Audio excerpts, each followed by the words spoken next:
Nous célébrons ce jour la mémoire de tous ceux du bataillon Kiefer qui sont morts sur cette plage ou dans les combats qui ont suivi, sans oublier tous les autres qui sacrifièrent leur vie pour nous apporter la liberté.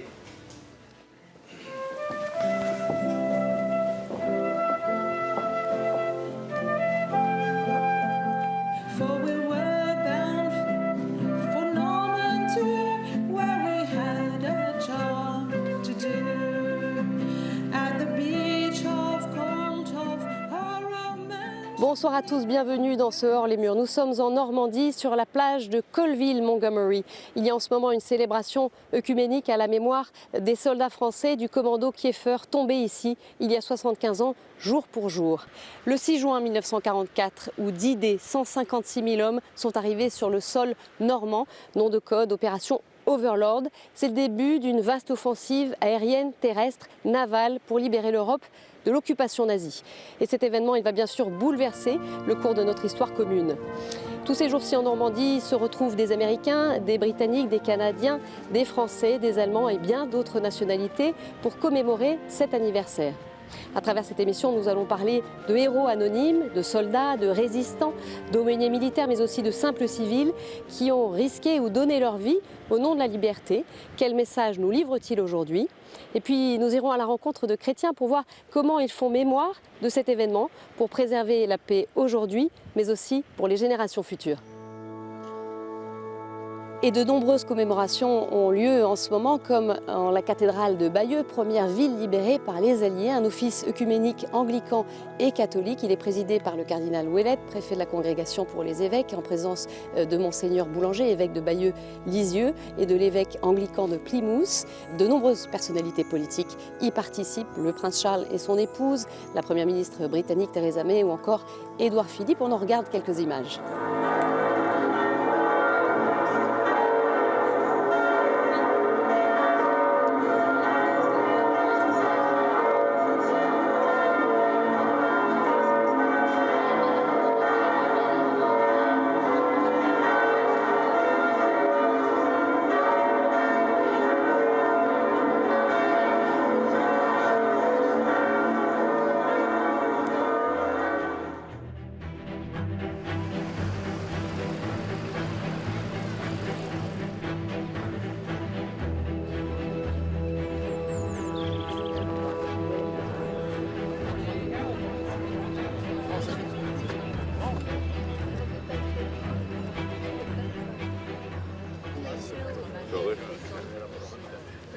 Nous sommes à Sainte-Mère-Église, l'une des premières communes de France qui fut libérée le 6 juin 1944. C'est ici, et vous connaissez peut-être ce village, qu'a atterri un parachutiste américain sur le clocher de l'église, scène immortalisée dans le film Le jour le plus long. Un mannequin a été placé sur le clocher en souvenir de cet épisode.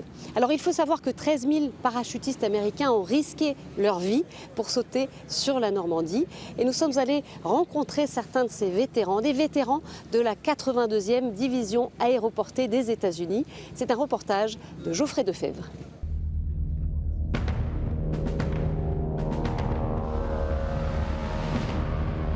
Dans la nuit du 5 au 6 juin 1944, la 82e division aéroportée américaine saute sur Sainte-Mère-Église. Après plusieurs heures de conflit, les Américains prennent la ville, la première libérée. 75 ans plus tard, un habitant, Gérard Lecoeur, nous raconte « Il avait 3 ans, le jour du débarquement. » Ils avaient tellement peur que les maisons soient bombardées. Mes parents, mes frères et sœurs, plus les pharmaciens qui étaient des amis. Et le pharmacien, M. Renaud, était le maire de Sainte-Mère-Église. Et ils ont décidé d'aller se réfugier derrière l'église à Saint-Main, au lieu-dit Saint-Main. C'était pas des tranchées, c'était des fossés à cette époque-là. Donc moi j'étais petit, ma mère avait 30 ans, elle me tenait dans ses bras et à un moment elle a dit je suis touchée, elle est décédée en me tenant dans ses bras. De sa poche, Gérard Lecoeur sort une photo avec le général Eisenhower et au dos la signature des parachutistes. C'est des gens extraordinaires à qui on doit la liberté. Et lorsque moi je les ai tous connus, parce qu'ils reviennent tous les ans, j'ai rencontré John Steele parce qu'il venait régulièrement à Sainte-Mère. Et j'ai connu beaucoup de vétérans comme Bob Murphy, Bob Piper, Howard et tout ça. En ce jour de commémoration, les vétérans sont très sollicités. Sur le parvis de l'église, John Raymond, 93 ans, signe des autographes. Il a débarqué en bateau à Utah Beach le 6 juin 1944 et est arrivé à Sainte-Mère-Église le 7 juin. These buildings over here were on fire. The church was okay. What was war good for? Nothing.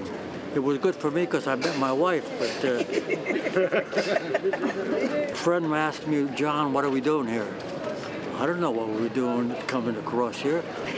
But once we landed in Utah, coming up to St. Mary de Mont, and seeing a soldier body there, then going into the village and maybe seeing a little girl that's been wounded, it changes your mind. Then you know why you're here.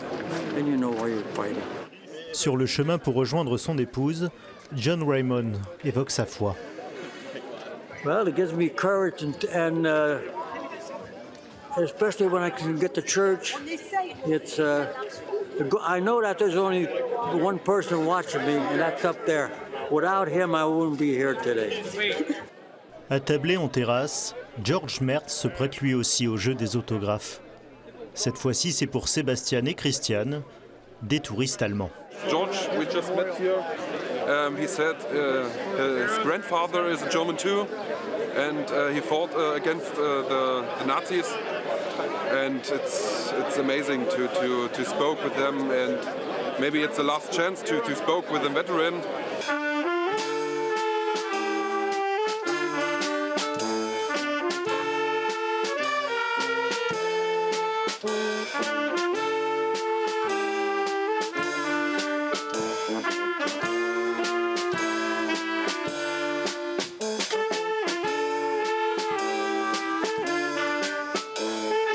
Try to represent my companions that didn't make it? No way I can describe my feelings. They're not describable. Cérémonie civile et militaire, mais également religieuse. À Sainte-Mère-Église, la 82e division aéroportée célèbre ses vétérans lors du Memorial Office. This young man here was a private first class with Echo Company, 508th Airborne Infantry, 82nd Airborne Division, and jumped into Normandy at 2 o'clock in the morning to liberate France. I did say a prayer. When you jumped, you had to say before I jumped, yes. I forgot the prayer I was saying. Je vous invite à vivre ce moment de recueillement et de prière avec nos amis de la 82e Airborne que nous accueillons particulièrement ce soir.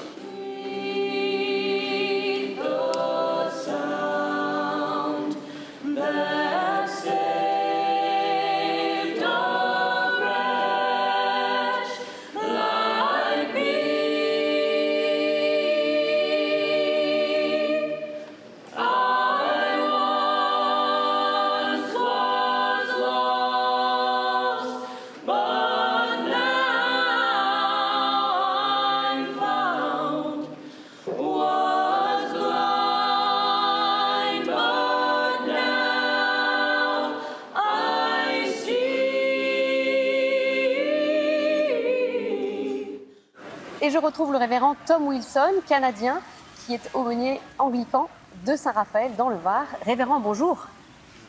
Alors vous avez consacré un livre aux aumôniers alliés du débarquement. Quelle était un petit peu la singularité de ces aumôniers? They carried no guns. The rules of war say they can't carry a gun in World War II. But they were very brave men. They went out in the fighting to rescue people. Quelle était leur mission? Officially, it was spiritual and moral welfare of the troops. Et de manière officieuse, qu'est-ce qu'ils ont fait? A chaplain has a special status in the military, the same as a doctor. They, because of their role and people talk to them, they have the right to go direct to the commanding officer to say the men aren't happy, which gives them a very specific role. They also, in the Commonwealth armies didn't carry an actual rank. It was an honorary rank. The Americans did, but they still had that access to the commanding officer to say things aren't right with the men, they're upset, you need to do something. Il y avait aussi bien sûr, et peut-être surtout, la célébration des messes sur le champ de bataille, le fait de donner les sacrements, l'extrême onction. Dites-nous, ça devait être très très particulier ce qui se vivait dans ces moments-là. They celebrated the rituals and the mass of their denomination for their own people. For example, Church of England would have a mass for their people, but then they would also have a prayer service. It's called the divine office or divine service, which was prayers would allow all people to attend. Comment est-ce que les soldats, les aumôniers eux-mêmes, ont traversé cette période terrible? En quoi est-ce que la foi sur le champ de bataille a été un appui? There's a saying in the military, there's no atheists in the foxhole. When your life is very close to ending, you will pray to some supreme being, God as we call it. Sometimes they gained more faith. Sometimes because of what they witnessed, they lost faith completely. On a parlé des soldats et de la foi dans cette période-là. Il y a ceux qui ont été des victimes, il y a aussi ceux qui ont tué. Voilà. Alors comment les aumôniers pouvaient les accompagner? Well, at that time, many people had an active faith, and one of the Ten Commandments is "Thou shalt not kill." However, the church, as a whole, Christian church says there are times when you might have to. Most major denominations say you might have to in the service of your country against an attacker on your country, against tyranny. That while we may not wish to do it, sometimes they have to do it. Pour les vétérans aujourd'hui, comment est-ce que la foi les a aidés à vivre et à mener leur vie? Many of the veterans came back with an increased faith. They might have had a marginal faith, but seeing the actions of these chaplains, the heroic, that these men cared about them, to risk their own lives to go out and rescue them, to be with them, to pray with them, to calm their fears. I would suggest that the ecumenical movement of the 50s, 60s, and 70s came about because of partly the work of the chaplains with these men. Sectarianism, as in English, was a terrible thing before the war, and it seems to have disappeared in many places after the war. And we have the week of prayer of Christian unity in January, which we can get together as Christians, and it's an offshoot of that ecumenical work of the chaplains. Merci, révérend. Alors, en quoi ces aumôniers militaires de la Seconde Guerre mondiale sont-ils des modèles? Inspirent-ils les aumôniers militaires actuels? Nous avons posé la question au père Brian Cohen, qui est l'aumônier américain de la 82e division aéroportée, et également au père Rémy, aumônier militaire français. On les écoute. So we see these men of faith who didn't have a weapon, didn't return fire, but exposed themselves to extraordinary danger solely for their love of their soldiers and the love of others. And for me personally, that is inspirational. And daily when I do my job, and many of our chaplains do, when they think about quitting, when they think things are hard, they actually reach back into times like and look at these stories of these chaplains that we have that were in D-Day, and they didn't quit, they didn't give up, they gave everything to serve soldiers when times were hardest, and so we're absolutely inspired by that. Une figure d'aumônier qui m'a beaucoup marqué, c'est le père de Norroy, qui a suivi tous les commandos marines formés en Angleterre, en Écosse exactement par les Anglais. Il a été avec eux tout le long de leur formation, il a débarqué avec eux, il a été une assistance précieuse qui a beaucoup marqué les hommes qui l'ont entouré lorsqu'il a aidé sur la plage, sur cette plage qui est derrière nous, des hommes qui allaient vers la mort, et il les a accompagnés jusqu'au bout. Pas uniquement ces hommes, mais tous les hommes qu'il a vus sur la plage en train de mourir. Il les a bénis, il leur a donné le réconfort, il leur a donné le sacrement des malades. Ça nous rejoint parce que ce sont des aumôniers qui ont été confrontés à la mort, qui ont été blessés par la mort des autres, Et cela me rejoint parce que lorsqu'on part en OPEX, que ce soit en Afghanistan ou dans d'autres pays encore aujourd'hui, au Mali entre autres, que nous vivons pendant la mission la mort d'un camarade, la mort reste toujours scandaleuse et ça reste une souffrance.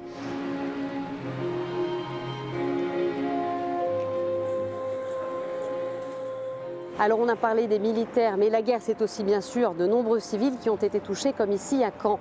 Après le débarquement sur les côtes normandes, eh bien, la prise de Caen était stratégique pour les Alliés car clé des opérations vers Paris. Dans leur plan initial, elle devait être prise le 6 juin au soir. Finalement, il leur faudra 6 semaines pour y parvenir, et ce au prix d'un lourd tribut payé par les Canets. Les 3/4 de la ville seront détruits, 2000 Canets tués. Alors on va retrouver Annick et Roger Le Soudier, un couple de Canets qui a vécu toute cette histoire douloureuse. Bonjour Annick. Bonjour Stéphanie. Bonjour. Bonjour Roger. Alors où est-ce que nous nous trouvons ici? Alors nous nous trouvons en plein centre de la ville, dans le quartier Saint-Jean, qui a été complètement détruit. Nous sommes à l'angle de la rue de Verdun, qui autrefois s'appelait la rue Saint-Louis. Et à l'angle de la rue Saint-Louis et de la rue de Saint-Jean, au 176, il y avait la maison familiale de mes parents, un salon de coiffure au rez-de-chaussée et 2 étages. Ce quartier, bien sûr, a été complètement détruit et les urbanistes ont voulu qu'on élargisse la rue Saint-Jean, ce qui fait que l'ensemble du bâtiment a été reculé. Mais effectivement, le seul où était la maison de mes parents était où est cette boulangerie, ici à droite. On va se diriger vers l'église Saint-Jean, des vestiges qui a nécessité quand même 20 ans de restauration. La tour est restée debout, mais avec énormément de dégâts.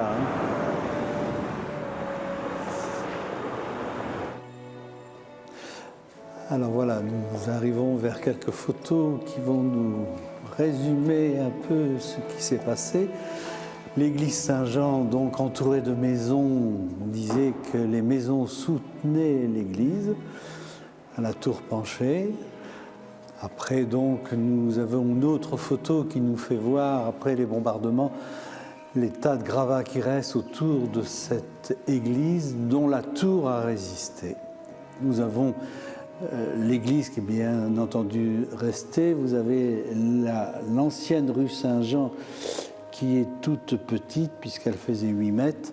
Un autre détail aussi, nous avons retrouvé dans les vestiges, puisqu'il y a eu destruction, mais il y a eu aussi des bombes incendiaires qui ont mis le feu dans le quartier. Et chose incroyable, miracle peut-être, nous avons retrouvé le Christ qui était aux 2 tiers brûlé, mais dont la tête est restée intacte. Alors Annick, on va poursuivre avec vous cette marche dans l'église Saint-Jean. Vous avez une histoire personnelle très forte que vous allez nous raconter.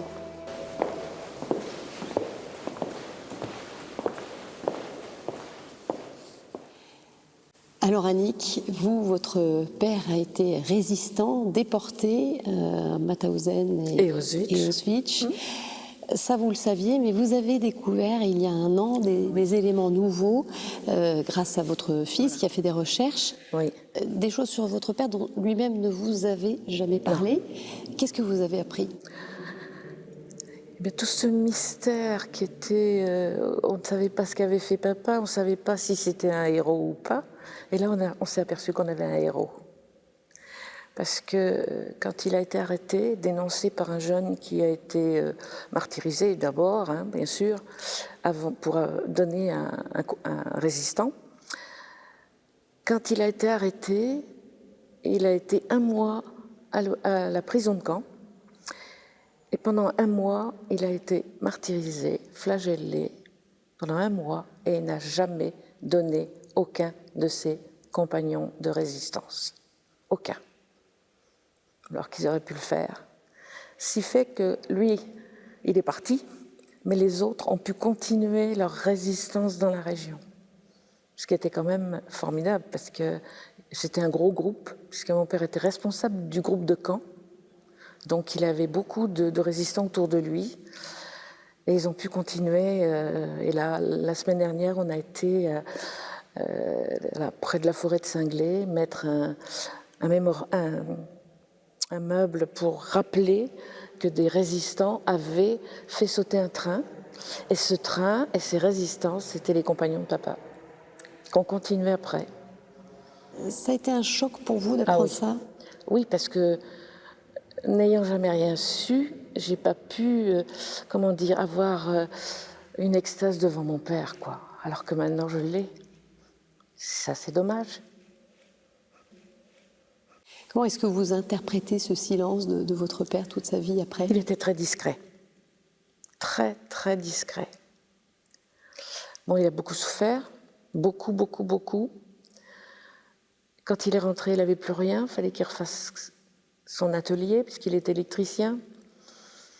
Mais il n'y avait plus rien. Il n'y avait plus rien. Il a fallu qu'il refasse tout. Alors, il a été quelques mois où il fallait qu'il se refasse une santé d'abord. Puis après, il a repris le travail. Mais je crois que le milieu familial ne l'a pas aidé. On n'avait pas, comme maintenant, quand on rentre dans des choses comme ça, on a aussitôt quelqu'un qui vous prépare, un psychologue qui vous prépare, qui vous remet dans les rails, que lui, il n'a pas eu. Comment est-ce que vous vivez, vous, cette histoire, tant d'années après? Dur, c'est dur. C'est très dur parce que je voudrais le voir pour lui dire ce que je pense. Bon, il est parti. Et il a quand même vécu jusqu'en 63. Mais bon, c'est dommage, quoi. Et mon fils vit la même chose que moi. Pourtant, lui, il n'a pas connu mon père. Mais il vit la même chose que moi. Il est fier de son grand-père qu'il n'a pas connu, en fait. Vous avez décidé, à partir de là, de vous engager dans un devoir de mémoire. Complètement. Qu'est-ce que vous avez entrepris? Alors, je fais partie de l'association des anciens de l'OCM, c'est-à-dire l'Organisation civile des résistants. Donc voilà, c'est vraiment quelque chose qui me tient à cœur maintenant. Et puis, je me retrouve en contact avec des gens qui sont comme moi, parce que forcément, ils sont plus jeunes et ils ont vécu leurs parents. Et puis, il y a encore quelques-uns qui étaient, là ce matin, on en a vu 2, qui ont été résistants aussi. Il n'y en a plus beaucoup. Hein. Le premier que j'ai vu ce matin, que j'ai soutenu, il avait 99 ans.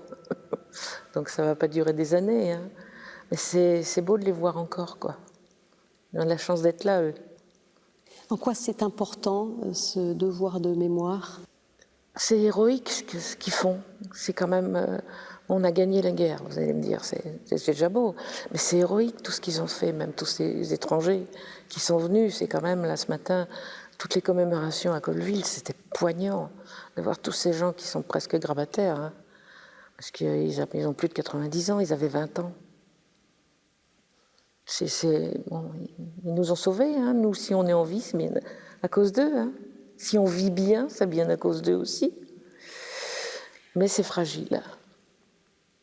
C'est très fragile. Et c'est pour ça que je crois qu'il faut qu'on remémore encore plus, que cette paix dure plus longtemps que prévu. Parce que ça fait quand même 75 ans qu'on vit dans la paix, malgré qu'il y ait eu des guerres à l'extérieur. Hein, mais en France, on est quand même en paix depuis 75 ans. C'est quand même beau. Qu'est-ce qui est important de transmettre et comment faire? Ah, ça, c'est difficile. Transmettre, c'est difficile parce que j'ai 3 enfants. Mes 2 filles voient ça un peu plus loin. Elles ne s'intéressent pas comme mon fils. Ma belle-fille est à fond dedans. Mes petits-enfants de mon fils sont à fond dedans. Et pas les autres. Vous, qu'est-ce que vous souhaitez transmettre à travers votre histoire? La morale, l'exigence de l'intégrité, parce que mon père avait une intégrité extraordinaire dans tout ce qu'il faisait. C'était quelqu'un de droit. Et je sais pas, il était français tout simplement. Un bon français. Patriote, à mort. Je crois que c'est ça surtout, patriote. Et c'est ce qu'on n'explique pas aux enfants, d'être patriote. C'est pas évident. C'est pas évident. C'est dommage. Quelle est la démarche de votre association? Remémorer tout. Remémorer. On fait plein de visites dans des endroits où il y a eu les résistants. on met des stèles, on rappelle les noms, les gens découvrent. Hein. Et ça, c'est important. On commence à se rapprocher d'autres villes d'ailleurs pour pouvoir agrandir un peu le cercle. Parce que là c'est Caen, mais Lisieux s'approche de nous. Mon père, quand il a été arrêté, il y avait quand même, tout le grenier était rempli d'armes, d'armes et d'argent. Parce qu'ils envoyaient de l'argent aussi pour pouvoir. Donc tout ça, faut que ça soit dit, faut que ça soit expliqué aux enfants.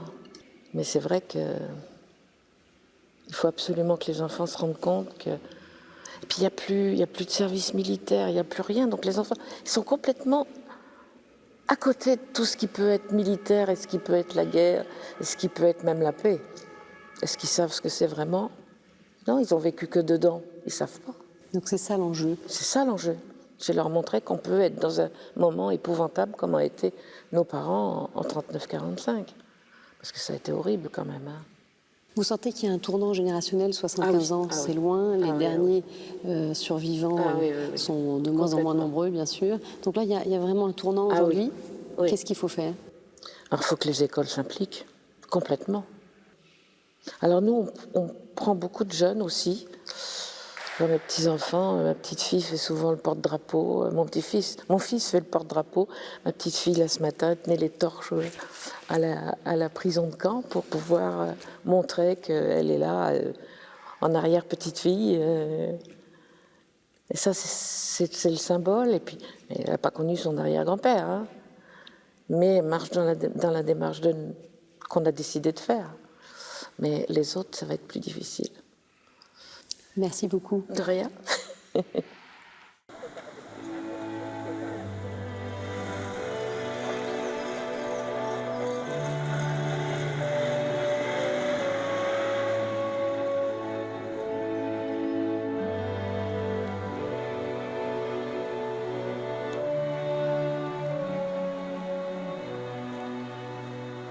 L'un des temps forts de ces commémorations a été un tédéum solennel en l'abbatiale Saint-Étienne de Caen, où des milliers de civils ont trouvé refuge pendant toute la durée de la bataille pour la libération de Caen.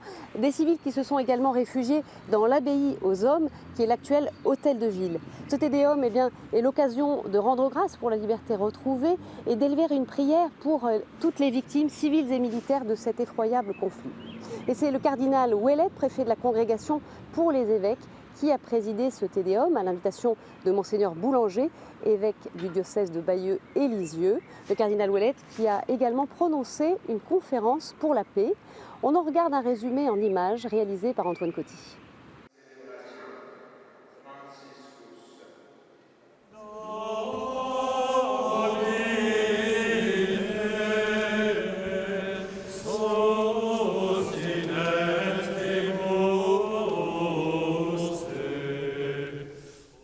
Face à la situation du monde tel qu'il est, l'Église catholique porte donc un message d'espérance dont les raisons évoquées ici éclairent son engagement croissant pour la paix.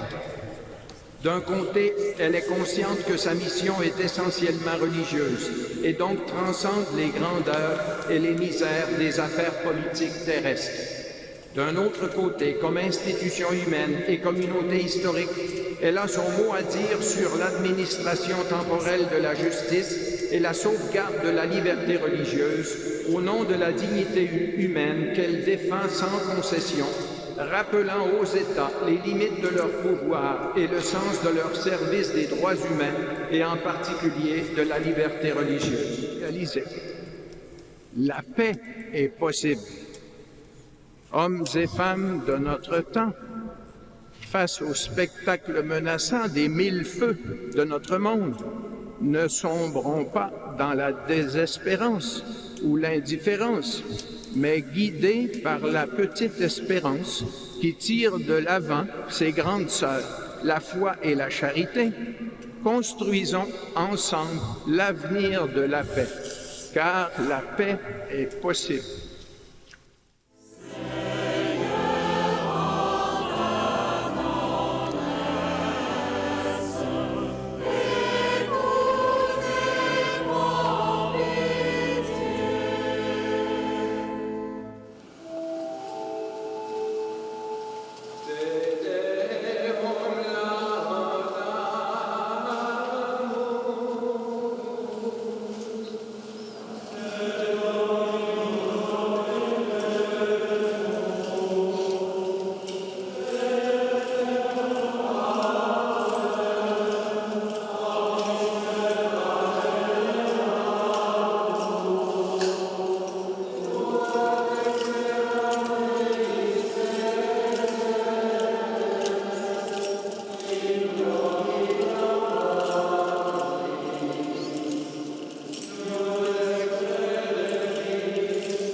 Nous sommes dans le cloître de l'abbaye aux Hommes qui accueillit pendant 40 jours des milliers de civils fuyant les bombardements. Et j'ai la joie de retrouver Monseigneur Antoine de Romanet, évêque aux armées françaises. Monseigneur, bonjour. Bonjour. Alors, on est en plein dans ces commémorations, ce 75e anniversaire du débarquement. Quel est le sens de cet anniversaire précisément aujourd'hui ? 75 ans après, ça veut dire que ceux qui avaient 18 ans ont aujourd'hui 93. Il est probable qu'il y aura un 80e anniversaire avec encore beaucoup moins de vétérans. Et nous sommes au terme dans cette approche humaine, mais cette reconnaissance est tout à fait décisive. Et la transmission aux jeunes générations. Ça passe par quoi justement ?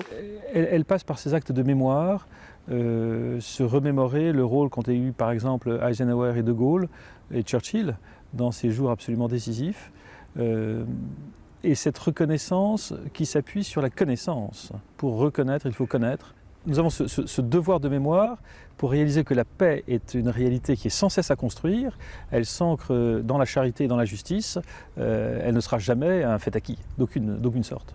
En quoi les chrétiens peuvent contribuer à construire cette paix ? Nous avons à analyser les raisons pour lesquelles on a envie de se faire la guerre. C'est tragique. Que veut dire vouloir éliminer l'autre, vouloir le dominer, vouloir le posséder, vouloir l'anéantir ? Qu'est-ce que cela signifie ? Comment puis-je considérer l'autre dans une authentique fraternité ? Comment l'autre peut-il être mon frère si nous n'avons pas un même père ? Ça pose la grande question dans les relations internationales, qui sont des relations entre États-nations. Les États-nations n'ont pas d'amis, n'ont pas d'alliés, elles n'ont que des intérêts. Comment est-ce que nous pouvons dégager ensemble un intérêt qui nous soit commun, un bien commun qui dépasse les intérêts particuliers et qui fasse que l'ensemble, les différents États-nations, s'engagent résolument pour construire une société de justice, de respect, de dignité, qui aide les uns et les autres à vivre dans une réalité authentique et humaine, qui fasse qu'on ait envie d'échanger, de se déployer, de jeter des ponts, et non pas de monter des barrières, de monter des murs et de se lancer des anathèmes. C'est un travail constant de fraternité, c'est un travail constant de recherche de ce bien commun. Nous entrons dans une génération très particulière aujourd'hui, qui est cette prise de conscience du fait que la planète qui nous porte n'est pas un objet mais un sujet. C'est tout le thème de Laudato aussi du pape François. Tous les grands sujets de l'humanité nous sont absolument en commun, qu'il s'agisse de l'eau, du réchauffement climatique, de la biodiversité, des ressources naturelles, du climat, tout est lié. Comment pouvons-nous construire ensemble une terre solidaire, une terre de justice, une terre de respect, une terre d'humanité, où l'homme ne soit pas tenu pour un déchet, mais comme au centre même de la création, chaque homme, tous les hommes, ayant égale dignité et devant être associés de la même manière à la construction d'un monde de justice et de paix. En revoyant ces événements il y a 75 ans, on se dit aujourd'hui dans notre monde qui est beaucoup plus individualiste, le discours sur être prêt à donner sa vie pour servir autrui, pour une cause supérieure à soi, ça paraît assez inaudible. Est-ce qu'il faut le déplorer et que faire ? C'est la grande question à laquelle l'armée est très particulièrement confrontée. Qu'est-ce qui mérite de donner sa vie ? Est-ce qu'il y a des valeurs, est-ce qu'il y a des réalités qui méritent véritablement d'engager sa vie, non seulement pour soi, mais aussi et surtout pour les autres ? Et c'est là où les exemples de Beltrame et de nos commandos sont particulièrement enrichissants, instructions, mobilisants. Face à ces figures, chacun s'interroge. Serais-je moi-même capable d'un tel acte ? Qu'est-ce que cet acte signifie ? Qu'est-ce que cela me dit des questions de la transcendance, de l'éternité, dans la mémoire de mes frères, dans une dimension spirituelle ? D'où vient cette vie ? Que vaut cette vie ? Qu'est-ce qui mérite de l'engager authentiquement ? Les militaires sont sans cesse confrontés à cette immense question de la mort. La mort que je donne ou la mort que je prends le risque de recevoir. Et face à cette question, la dimension spirituelle vient d'elle-même. Et quelles que soient ses convictions religieuses ou ses absences de convictions religieuses, je suis confronté à cette réalité métaphysique fondamentale du sens profond de ma vie et du sens profond de la vie des autres. Et nous sentons bien, et toute la société française le sent bien, que nous touchons là à des réalités essentielles qui ne peuvent pas ne pas nous questionner. Les valeurs que porte l'armée font partie de celles qui élèvent une société. Je pense que notre époque le comprend parfaitement bien et qu'en cela, nos armées parmi beaucoup d'autres qui s'engagent aussi et qui engagent leur vie. Je pense à tout ce qui se passe dans la nuit des hôpitaux, je pense aux immenses charités qui se déploient au service des plus pauvres, au service des déshérités, à TD Carmonde et tant d'autres réalités. Combien de veilleurs dans la nuit sont là pour nous redire que l'homme est au centre de toute chose, que la dignité humaine mérite d'engager sa vie et qu'il est une dimension qui donnera à ma vie sa dimension d'éternité et qui passe les simples contingences humaines. Encore une fois, beaucoup de nos contemporains, par leur comportement et par leur engagement, nous le disent. On parle beaucoup de héros d'hier, d'aujourd'hui, et la sainteté dans tout ça. Est-ce que c'est l'aspiration finale, finalement ? Alors, la sainteté, c'est véritablement ce à quoi nous sommes tous appelés. On peut faire effectivement le parallèle entre Arnaud Beltrame, un héros, et le Père Hamel, un saint. D'une certaine manière, le héros est dans une dimension de force physique et de force et de stabilité émotionnelle, comptant sur sa vertu et ses capacités. Et en cela, il nous impressionne au service de la mission reçue. Le saint, d'une certaine manière, est également dans cette œuvre de salut, accueillant la grâce de Dieu dans l'extrême fragilité consciente de sa personne. L'un et l'autre marquent les esprits par le fait qu'ils sont tendus vers un but, celui de la vie humaine, celui de la beauté de la création et celui de l'engagement et du don total et entier de soi-même au service de ce qui nous transcende. Nous pouvons qualifier, je pense, sans hésitation, tous ces jeunes qui ont débarqué le 6 juin 1944 de héros au service de la liberté que nous avons maintenant comme charge et comme mission d'exercer pour le meilleur, parce que cette liberté reçue, c'est une dette que nous avons à payer au sens le plus beau et le plus fort, au service de la mission qui est celle de notre génération, de construire la paix pour aujourd'hui et pour demain. Merci beaucoup, Monseigneur.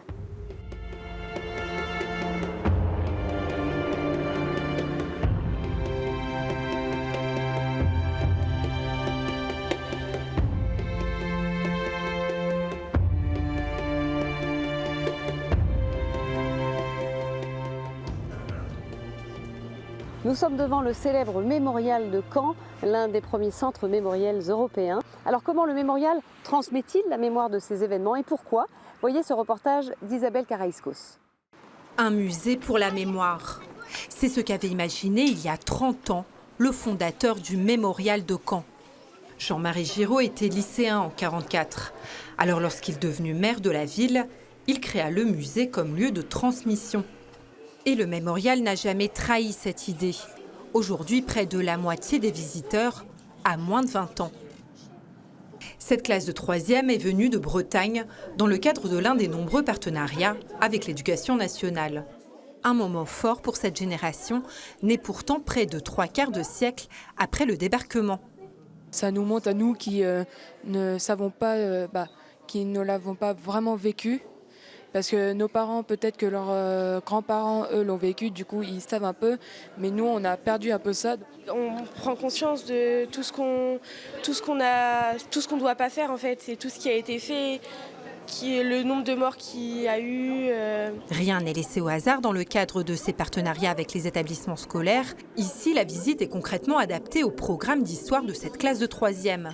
Ça leur fait un bon moment aussi de révision, mais dans quelque chose de concret, avec des guides, des images, voilà, donc des révisions 2 ou 3 semaines avant le brevet. Il faut que de temps en temps aussi l'histoire, on la vive en dehors de nos classes, quoi. Il faut aussi qu'on puisse venir sur les lieux, profiter de ces moments de commémoration. Le devoir de mémoire, l'histoire, c'est pas que en classe avec un livre, quoi. Transmettre la mémoire en sortant l'histoire des livres, c'est grâce à des outils pédagogiques concrets que le musée met l'enfant au cœur de sa visite lorsqu'il vient en famille ou qu'il rend l'élève acteur lors des parcours scolaires. Une visite au mémorial, c'est complémentaire à un cours d'histoire. On essaie d'utiliser des exemples concrets, de mettre à leur portée des notions théoriques. On va utiliser des documents, des supports pédagogiques, des documents du musée, des documents d'archives, et on va raconter des histoires. L'émotion et la transmission, l'immersion sont vraiment des portes d'entrée pour transmettre ce travail de mémoire. C'est qui va créer le régime de Vichy. Et vous savez que le régime de Vichy, qu'est-ce qu'ils vont faire ? Ils vont collaborer. On essaie de répondre à cette nécessité de transmettre la mémoire de la Seconde Guerre mondiale, mais aussi d'en faire comme des passeurs de témoins, ceux qui seront les acteurs de demain. Allô, Maquis de la Haute-Savoie. Maquis de la Haute-Savoie. Écoutez bien les consignes fraternelles que nous vous adressons. Avec près de 400 000 visiteurs annuels, le mémorial de Caen, qui se trouve à 2 pas des plages du débarquement, est devenu un musée incontournable sur la bataille de Normandie et sur l'histoire du XXe siècle. Des visiteurs du monde entier affluent au mémorial pour ne pas oublier ces histoires personnelles et universelles à la fois, avec pour certains le souvenir d'un parent ou d'un grand-parent. I appreciate learning so much more about World War II history. I didn't have a lot of information from my father and his service. He was very private about that. I want to feel connected to that. Je suis intéressé par la contribution des Canadiens dans tout l'effort de guerre. Des fois, là, on a l'impression au Canada qu'on n'est pas aussi visible dans les productions hollywoodiennes ou à la télévision. Des origines de la Seconde Guerre mondiale à la fin de la guerre froide, les parcours muséographiques du mémorial racontent ce que fut la guerre la plus meurtrière de l'histoire. Le mémorial de Caen, avant tout mémorial pour la paix, réussit sa mission de transmission de la mémoire, mais aussi celle de transmission des valeurs de liberté. Ce sont d'ailleurs ces paroles du poète caennais Paul Doré qui sont gravées sur la devanture du monument. La douleur m'a brisé, la fraternité m'a relevé, de ma blessure a jailli un fleuve de liberté. De jeunes Européens contribuent eux aussi à ce travail de mémoire. Nous avons rencontré des Français, des Polonais et des Allemands. Ils réfléchissent sur le fait historique de la bataille de Normandie pour comprendre son importance dans l'identité et la construction européenne. Ils nous expliquent leur démarche. C'est un projet sur la Seconde Guerre mondiale qui est sur 2 ans. Et dans ce projet, il y a 10 élèves polonais, 10 élèves allemands et 10 élèves français. Là, c'est les Allemands et les Polonais qui sont venus et on leur fait la visite sur les lieux importants durant la Seconde Guerre mondiale. Par exemple, Omaha Beach, le cimetière américain, le cimetière allemand, tout ça. Ich finde, unsere ganzen Reisen sind sehr, sehr emotional, aber auch gleichzeitig ein riesiger Perspektivenwechsel, weil man eben durch diese Reisen in Deutschland, Frankreich und Polen verschiedene Perspektiven, neue Ansichten und alles anders mitbekommt. Ici en France, on a une autre façon quand on parle de la guerre, parce que en Allemagne c'est très difficile de parler de la guerre parce qu'on a fait des choses terribles. Et alors il n'y a pas beaucoup de musées sur la Seconde Guerre mondiale parce que c'est clair qu'on ne veut pas ça. Et ici, les musées sont super cool. Myślę, że to jest wspaniałe doświadczenie i każdy chciałby przeżyć coś takiego. Naprawdę coś naprawdę wyjątkowego i dowiadujemy się bardzo dużo o historii i zarówno nie tylko o historii, także jako o osobach z różnych krajów i jak to wygląda w różnych krajach, wygląda życie w różnych krajach. Mieszkamy ze sobą, więc poznajemy też rodziny i bardzo się z nimi zaprzyjaźniamy i zżywamy. To jest naprawdę wspaniałe doświadczenie. Je sens de la joie parce que je suis très heureux qu'on peut faire ce projet et entre des 3 nationalités qui ont cette histoire très terrible, mais maintenant on peut faire ça en paix. Anfangs war es sehr schwierig, da wir nicht alle dieselbe Sprache gesprochen haben. Aber ich glaube, je länger wir miteinander verbracht haben, desto einfacher war es auch zu kommunizieren und desto mehr Spaß hatten wir auch zusammen. En groupe avec les 2 autres nationalités, c'est différent parce que quelquefois tu te sens responsable pour ça, même si on n'a fait rien. Et je sais pas, on peut partager la joie parce qu'on sent ça ensemble. Pas une nationalité contre une nationalité, mais l'Europe ensemble. Devoir de mémoire, les chrétiens aussi ont voulu apporter leur pierre à l'édifice. À Sainte-Mère-Église, une communauté religieuse internationale élabore un projet de maison de la paix. Alors de quoi s'agit-il? Voyez ce reportage. Garde-les pour la gloire du Père. À quelques mètres de l'église, une maison de la paix en projet. À l'intérieur, en prière, 4 religieuses de congrégations différentes qui, ensemble, témoignent au quotidien d'une fraternité qui se veut universelle. Avant de vouloir parler de paix et de réconciliation, nous essayons de le vivre en tant que communauté, il y a quelqu'un qui nous réunit, et c'est autour de ce quelqu'un que toute notre vie se joue et se réalise. Et ce quelqu'un, c'est Jésus-Christ. C'est un travail personnel. Et essayer d'être soi-même, de vivre soi-même de cette paix. La Maison de la Paix, une initiative voulue par le diocèse de Coutances qui, depuis 2012, permet à la communauté chrétienne de Sainte-Mère-Église de témoigner de la paix de l'Évangile auprès des 500 000 visiteurs annuels. Le site de Sainte-Mère-Église est un site historique et en même temps ne pas s'arrêter uniquement à des commémorations du passé, mais faire en sorte que Sainte-Mère-Église soit un lieu de prière, d'accueil et tout cela pour la paix et la réconciliation des peuples. Pour développer ce projet, une association des Amis de la Maison de la Paix s'est créée. Cette année, en plus des commémorations officielles, chaque membre est mobilisé pour l'organisation du Festival de la Paix les 15 et 16 juin prochains. Je mettrai une grande corbeille qu'on dépose. Moi, je pense qu'il faut qu'on les prépare. On va les agrafer peut-être. Puis les enfants peuvent les emporter comme ça et puis on les pose au bord de l'autel peut-être. Le message de l'Église, c'est la paix est un don de Dieu. Ce n'est pas uniquement la fin de la guerre. C'est aussi donc en lien avec l'Évangile. Nous sommes là aussi pour promouvoir la paix. D'ailleurs, l'un des thèmes que nous mettons en avant à l'occasion du festival, c'est « Heureux les artisans de paix, car ils verront Dieu ». Pour l'heure, en ce jour de commémoration du débarquement, c'est dans l'église du village que les religieuses se relaient et invitent les visiteurs à entrer dans une démarche de pèlerinage. La première chose qu'on leur montre, c'est ce tableau-là pour leur dire bienvenue à vous visiteurs, mais devenez aussi des pèlerins de la paix. Ça veut dire que ce parcours que vous allez faire dans cette église modifie un petit peu le regard que vous avez sur ce lieu. Vraiment, c'est notre mission d'aider les gens à faire ce chemin de la paix. De cette histoire-là, qui a été une histoire douloureuse, on va éveiller les cœurs à devenir des gens de paix. Ça veut dire qu'il faut partir de ces événements mémoire, rebondir pour effectivement que la paix habite le cœur des gens. Il faut absolument sortir de des conflits qui nous ont tant abîmés et qui ont fait tant de gâchis. 14 000 jeunes morts ici à Sainte-Mère-Église pour une commune de 1600 habitants.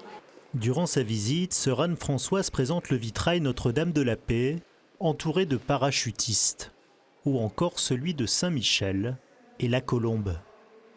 Mais pour elle, le cœur de la visite, c'est le maître-autel et le tabernacle. Quand on traverse là, on aime bien faire une petite pause pour manifester que dans le tabernacle, il y a le prince de la paix. Il est discret, on ne le voit pas, mais nous, on le sait et on n'oublie pas de le faire remarquer qu'il est là, le prince de la paix, c'est quand même lui qui est la pièce maîtresse de cette église.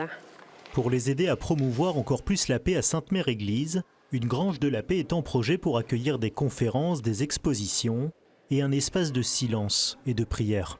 L'Église est engagée justement pour promouvoir cette paix et aider chacun à devenir acteur et réfléchir à comment œuvrer pour la paix, ne pas en rester qu'à une mémoire du passé, mais entrer résolument dans une culture de la paix. Et donc ça ne s'improvise pas, il faut se prendre du temps, il faut réfléchir, il faut se donner des moyens. Et ce projet va permettre justement au public qui vient dans cette église qu'on puisse offrir un espace de rencontre, d'accueil, de réflexion gratuit. En attendant les travaux de restauration de la grange en octobre 2019, on peut déjà voir dans les ruines que la paix y a déjà fait sa demeure.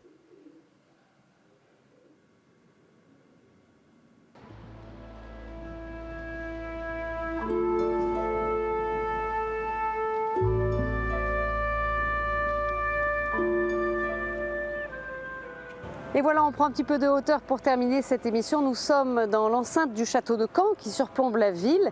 Merci à la rédaction et à nos équipes techniques. Merci également au diocèse aux armées, au diocèse de Bayeux-Lisieux et de Coutances, ainsi qu'au mémorial de Caen pour leur aide dans la réalisation de cette émission. Une émission que vous pouvez voir ou revoir sur notre site et sur nos réseaux sociaux. Très belle semaine à tous. On se retrouve très vite sur KTO.